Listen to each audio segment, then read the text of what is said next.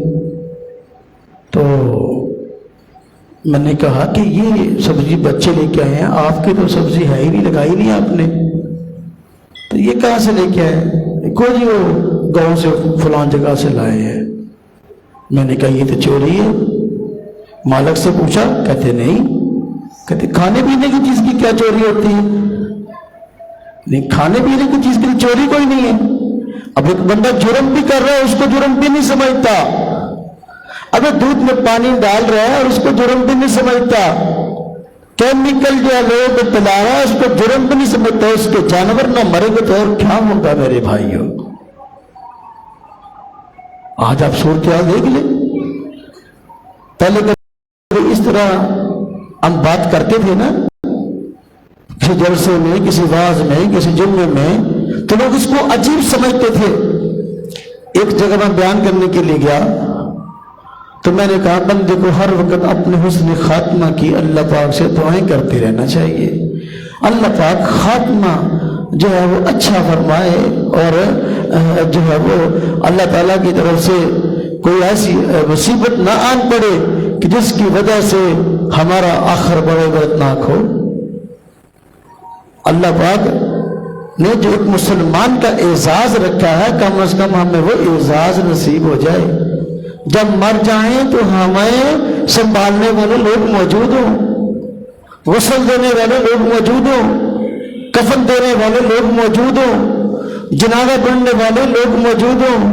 اللہ پاک مر جائیں تو پھر یا نہ قبر نصیب ہو.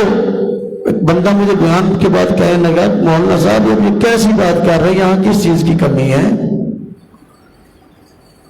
جس علاقے میں آپ بات کر رہے ہیں یہاں کس چیز کی کمی ہے؟ یہاں کو بندہ مرے گا تو اس کو قبر کیوں نہ ملے گی؟ اس کو کفن کیوں نہ ملے گا؟ مرے گا تو اس کو سنبھالنے والے کیوں نہ ہوں گے؟ کیا یہاں جگہ نہیں، یہاں لوگ نہیں، یہاں ماحول نہیں؟ یہ بات آپ کیوں کر رہے ہیں؟ میں نے کہا آپ کو پتہ نہیں، حالات بدلتے ہوئے دیر نہیں لگتی. حالات بدلتے ہوئے دیر نہیں لگتی. اچھا بھلا انسان ایک اچھے بڑی جگہ پہ رہ رہا ہوتا ہے، بڑا خوشحال ہوتا ہے، لیکن اس پر پھر ایسا ایک معاملہ آتا ہے، ایسی مصیبت آتی ہے کہ پھر یہ سب کچھ وقت ہو جاتا ہے. آج ہم نے اپنی آنکھوں سے دیکھا نہیں، جو علاقے جہاں سیلاب آیا وہاں پر کیا صورتحال ہے. کھانے کے لیے روٹی نہیں ہے، پینے کے لیے پانی نہیں ہے،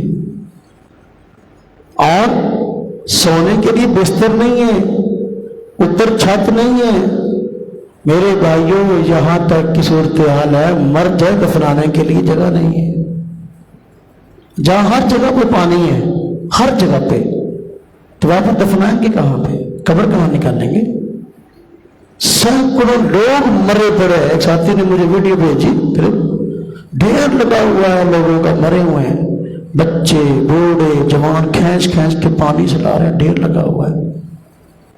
اور کہا کہ دیکھو جی یہ فلاں علاقے کے توسا شریف کی بات تھی کہ یہ اس علاقے کی صورتحال ہے، اتنے لوگ مرے ہیں، دفنانے کے لیے جگہ ہی نہیں ہے. اور پھر مجھے اپنی بات یاد آئی جو میں نے ایک جگہ پر کہا تھا. اس بندے نے کہا تھا اچھا بھلا علاقہ، گنجان علاقہ، آباد علاقہ، یہاں رہنے والے رشتے دار عزیز اقارب کیا مر گئے ہیں؟ آپ کہہ رہے کہ دفنانے والا کوئی نہیں، کفنانے والا کوئی نہیں، جنازہ پڑھنے والا کوئی نہیں. کیا وہاں پر یہ ساری سہولتیں نہیں تھی؟ سب کچھ ہوا، لیکن کیا وجہ کہ آج وہاں پر یہ صورتحال ہے؟ اور دیکھیں، بڑے افسوس کی بات ہے، بعض باتیں کہنے کو جی نہیں چاہتا، کہیں تو زبان جلتی ہے، خود اپنے آپ کو شرمندگی ہوتی ہے. جو کچھ ہمارے ملک میں اتنی آفتیں آئی ہیں، جو کچھ یہ ہو رہا ہے، اس موقع پر جو برسر اقتدار لوگ ہیں آپس میں لڑ رہے ہیں، بچوں کی طرح لڑ رہے ہیں، بچوں کی طرح ایک دوسرے سے انتقام لے رہے ہیں. لیکن وہاں جو کچھ ہو رہا ہے ان کی طرف توجہ ہی نہیں، اپنی ذمہ داری ہی نہیں سمجھتے کہ وہاں پر جاؤ بیچارے مر رہے ہیں، ان کے ساتھ کوئی ہم اپنا جا کر تعاون کریں، وہاں ان کو ساتھ جا کر ان کو سہولتیں دیں۔ ہاں جی، بنیادی انسانی سہولتیں تو ان کا حق ہے بیچاروں کا، مر جائے تب حق ہے، زندہ ہے تب حق ہے، لیکن آپس میں بچوں کی طرح لڑ رہے ہیں۔ اسمبلی میں جا کے دیکھ لیں، اسمبلی ہال میں اس طرح لڑائی ہو رہی ہے۔ ہاں جی، جس چھوٹے بچے بھی 5-5 6-6 سال کے بے شعور بچے بھی اس طرح نہیں لڑتے، جو کہ وہاں پر اسمبلی پہ جو ہے نا ہمارے نمائندے، جن کو ہم نے نمائندہ سمجھا ہوا، کیا اس علاقے کے ایم این اے نہیں ہے؟ کیا اس علاقے میں کوئی ایم این اے نہیں ہے؟ کوئی ایم پی اے نہیں ہے؟ کوئی چیئرمین نہیں ہے؟ کیا کوئی وہاں کا کوئی ناظم نہیں ہے؟ پھر کیا وجہ کہ وہ لوگ غیار مددگار ہیں؟ میرے بھائی، ہر آدمی کو اپنی پڑی ہوئی ہے۔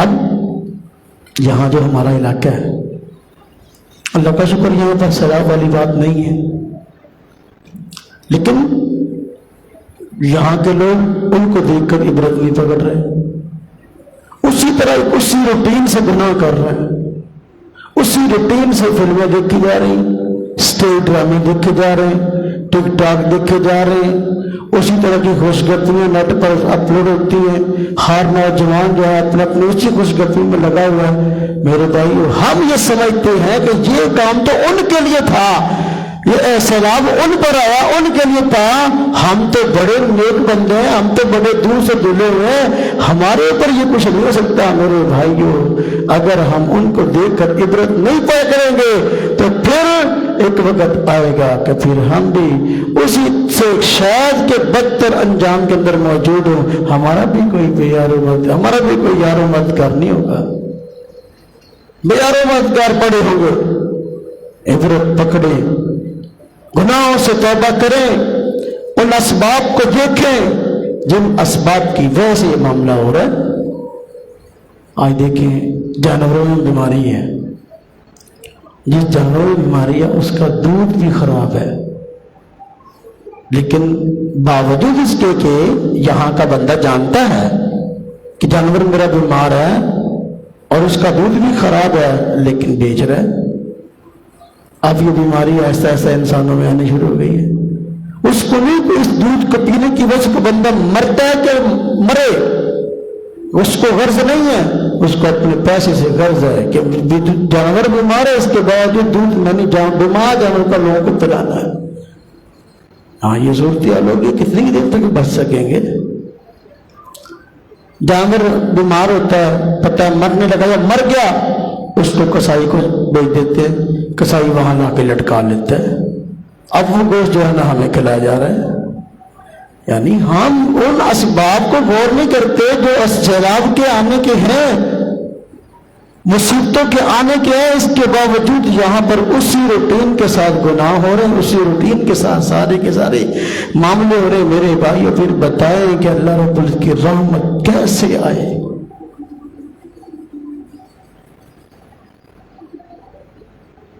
ہمارے علاقے میں کاروبار بند رہا، تقریباً مہینہ کاروبار بند رہا، جو صورتحال تھی سب جانتے ہیں، کاروبار بند رہا۔ اس کا سبب کیا ہے؟ مالک سمجھتا ہے اس کا سبب مزدور ہے، مزدور سمجھتا ہے اس کا سبب مالک ہے، حالانکہ اس کا سبب کچھ اور ہے، وہ اللہ رب العزت کی ذات اقدس سے دوری ہے۔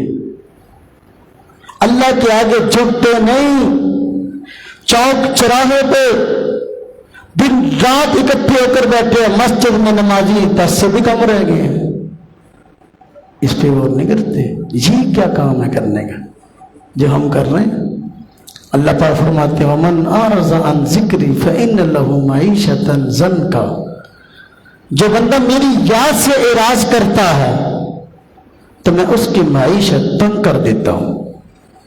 آج جو معیشت کے تنگ ہونے کا ہنر ہو رہے ہیں، پورے ملک کی سطح پر معاملہ ہے، اس کی بڑی وجہ اللہ کی ذات سے اعراض ہے، اللہ کی یاد سے اعراض ہے۔